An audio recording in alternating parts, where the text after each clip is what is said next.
Bible तब्दील हो गई है, इसलिए ये काबिल एतबार नहीं है। मुसलमानों के एतराज का जवाब, पार्ट 1।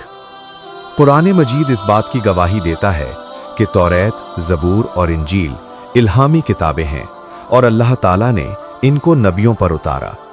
सूरह अल-माइदा 5 बाब 66 आयत, सूरह अल-माइदा 5 बाब 44 आयत, सूरह अन-निसा 4 बाब 163 आयत, सूरह इसराइल 17 बाब 55 आयत, सूरतुल अंबिया 21 बाब 105 आयत, सूरह अल-माइदा 5 बाब 46 आयत, सूरह अल-हुमरान 3 बाब 3 आयत।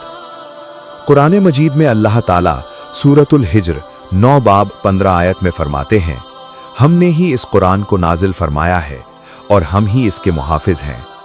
सूरह अल-अनाम 6 बाब 11 आयत। आपके रब का कलाम सच्चाई और इंसाफ के एतबार से कामिल है, उसके कलाम को कोई बदलने वाला नहीं और वो खूब सुनने वाला और खूब जानने वाला है। मंदरजा बाला आयात फरमाती हैं कि कुरान मजीद को अल्लाह पाक ने नाजिल फरमाया है और वो ही इसका मुहाफिज है, इसलिए कुरान मजीद की आयात को कोई तब्दील नहीं कर सकता। आइए उन कुरानी आयात को देखते हैं जिनकी बुनियाद पर मुसलमान भाई ये दावा करते हैं कि बाइबल मुकद्दस बदल गई है, इसलिए काबिल एतबार नहीं है। सूरह अल-हुमरान 3 बाब 78 आयत। और बेशक उनमें से एक जमात है कि किताब को ज़बान मरोड़ कर पढ़ते हैं ताकि तुम ये ख्याल करो कि वो किताब में से है, हालांकि वो किताब में से नहीं है, और कहते हैं कि वो अल्लाह के हां से है, हालांकि वो अल्लाह के हां से नहीं है, और अल्लाह पर जानबूझकर झूठ बोलते हैं।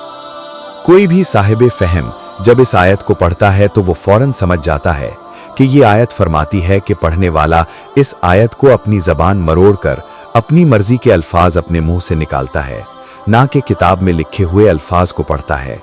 और ये एक खास ग्रोह है, वो यहाँ मुकद्दस बाइबल की तहरीर को तब्दील नहीं बदल रहे, बल्कि वो अपनी ज़बान को मरोड़ करके दूसरा लफ्ज़ बोल रहे हैं। इस तरह वो अल्लाह ताला के बारे में दानिस्ता तौर पर झूठ बोलते हैं। इस तरह वो बाइबल मुकद्दस की तहरीर बदलना नहीं है, बल्कि इरादतन मुंह से दूसरा लफ्ज़ बोलना है जो किताब में नहीं लिखा हुआ।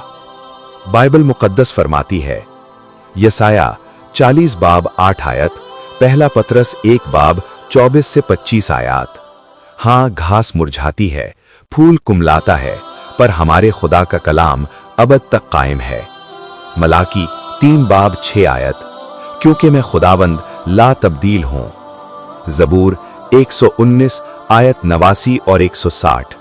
ए खुदावंद, तेरा कलाम आसमान पर अबद तक कायम है, तेरे कलाम का खुलासा सच्चाई है, तेरी सदाकत के कुल अहकाम अबदी हैं। मत्ती 5 बाब आयत 18, क्योंकि मैं तुमसे सच कहता हूं कि जब तक आसमान और जमीन टल न जाएं, एक नुक्ता या एक शोशा तौरात से हरगिज न टलेगा जब तक सब कुछ पूरा न हो जाए।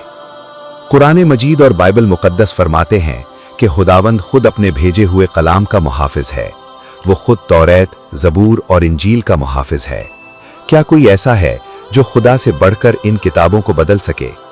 जब कोई इन किताबों के बदल जाने की बात करता है तो वो खुदा की कुदरत और ताकत पर सवाल उठाता है।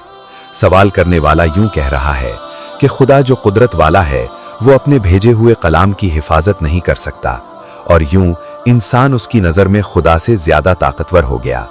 खुदा ला तब्दील है और उसका कलाम भी ला तब्दील है।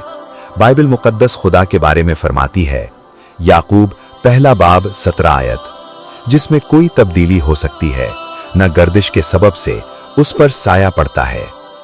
जरा सोचिए,